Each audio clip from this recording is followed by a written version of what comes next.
Hello students, कैसे हैं आप लोग। चलिए आज हम आपको पढ़ाएंगे। इससे पहले जो हमने क्लास ली थी उसमें हमने आपको डिटर्मिनेशन ऑफ स्टॉक लेवल्स पढ़ाया था और उसमें कुछ स्टॉक लेवल्स आपको बताए थे और उन्हीं स्टॉक लेवल्स के आधार पर आज हम इस न्यूमेरिकल को करेंगे। एक न्यूमेरिकल क्वेश्चन है, the following information are available in respect of material. इसमें हमें चीज़ें दी हुई हैं, इन्होंने जो कंटेंट्स दिए हुए हैं, रीऑर्डर क्वांटिटी दी है जैसे 180 यूनिट्स, रीऑर्डर पीरियड दिया है 3 to 5 वीक्स, फिर है maximum consumption 45 units per week, फिर नॉर्मल कंजप्शन दिया है 30 यूनिट्स पर वीक और मिनिमम कंजप्शन दिया है 15 units per week. Find out करने को कह रहा है। फाइंड आउट क्या क्या करना है हमें इस क्वेश्चन से, reorder level, maximum stock level and minimum stock level. चलिए सबसे पहले हमें निकालना है रीऑर्डर लेवल। रीऑर्डर लेवल का हमने फार्मूला आपको इससे पहले क्लास में बताया था, maximum consumption and into maximum lead time. अब मैक्सिमम कंजप्शन आपका देखिए क्वेश्चन में गिवन है, ये दिया है 45 यूनिट्स पर वीक और मैक्सिमम लीड टाइम कितना है 3, तो मिनिमम लीड टाइम है और 5 वीक्स मैक्सिमम लीड टाइम है, तो इसे मल्टीप्लाई कर देंगे 45 को किससे 5 से, तो आपका रीऑर्डर लेवल आ जाएगा, कितना आ जाएगा, ये आ जाएगा 225 यूनिट्स। ये आपका रीऑर्डर रीऑर्डर लेवल आ जाएगा, है ना, रीऑर्डर लेवल।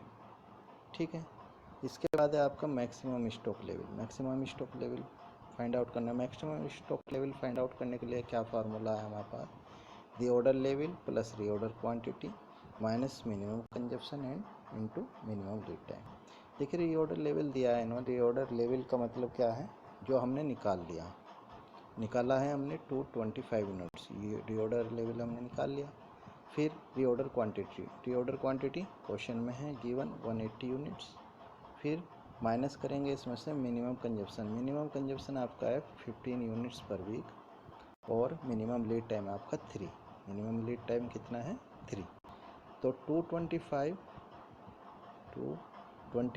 प्लस 180 माइनस कर देंगे 15 इंटू 3 यानी 45, इसका योग कर लेंगे तो 405 आ जाएगा, 405 और माइनस कर देंगे इसमें से 45, तो आपका मैक्सिमम स्टॉक लेवल आ जाएगा कितना 360 यूनिट्स। ये आपका आ गया maximum stock level.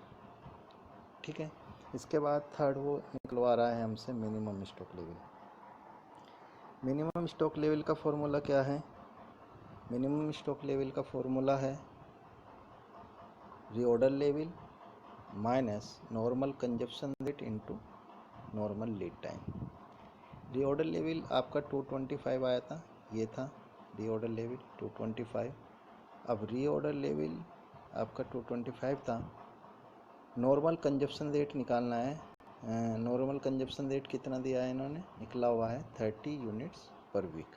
Normal consumption rate given है। नॉर्मल लीड टाइम निकालने के लिए हम क्या करते हैं, नॉर्मल लीड टाइम को अवरेज रीऑर्डर पीरियड भी बोलते हैं, तो इसके अपॉन हम क्या कर देंगे 2 कर देंगे। इसका एक फार्मूला होता है नॉर्मल लीड टाइम निकालने का, minimum reorder period plus maximum reorder period upon 2 या minimum lead time plus maximum lead time upon 2। ये दो फार्मूले, इनमें से कोई से फार्मूले से आप जो है एवरेज रीऑर्डर पीरियड निकाल सकते हैं। तो 3 + 5 अपॉन 2 कर दिया हमने, तो हमारा रीऑर्डर पीरियड कितना आ गया, मिनिमम लीड टाइम कितना आ गया या एवरेज पीरियड कितना आ गया 4 वीक्स का। अब फार्मूला क्या है, रीऑर्डर लेवल हमारा निकला था 225 रख दिया, माइनस 30 हमारा क्या है नॉर्मल कंजप्शन रख दिया, और मिनिमम लीड टाइम कितना आया हमारा 4, इसे मल्टीप्लाई कर दिया, तो 225 में से 120 को हमने घटा दिया, तो हमारा क्या आ गया मिनिमम स्टॉक लेवल आ गया, ये 105 यूनिट्स के।